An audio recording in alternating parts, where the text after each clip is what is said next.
அரபு நாட்டுக்கு trip plan போடுறவங்களா நீங்கள்? அப்போ இந்த வீடியோ உங்களுக்கானது தான். இப்போ யூஏயில் உள்ள நாடுகள் எல்லாத்துக்கும் விசா ப்ராசஸ் எளிமையாக்க டூரிஸ்ட் விசாலே 4 புதிய அறிவிப்பு என்னலாம், அதுக்கு எவ்வளோ செலவாகுங்கிறத இந்த வீடியோவில் முழுசாக பார்ப்போம்.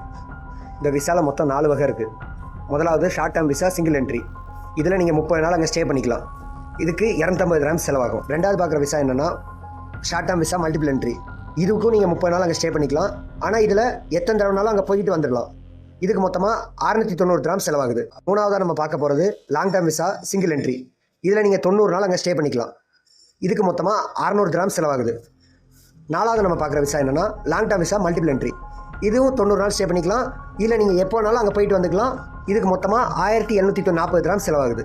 யூஏஇக்கு டூரிஸ்ட் விசா அப்ளை பண்ண போகிறீங்கன்னா இந்த டாக்குமெண்ட்லாம் மறக்காமல் எடுத்துகிட்டு போங்க. இது என்னலான்னா பாஸ்போர்ட் மினிமம் 6 மந்த் வேலிடிட்டி இருக்கணும். அதுக்கப்புறம் பேங்க் ஸ்டேட்மெண்ட் மினிமமாக ஒரு 3000 dirhams உங்கள் அக்கௌண்ட்டில் ஹோல்டாக இருக்கணும். அதுக்கப்புறம் ஹோட்டலில் நீங்கள் தங்குறதுக்கான புக்கிங் ப்ரூஃபும் உங்களுக்கு தேவைப்படும்.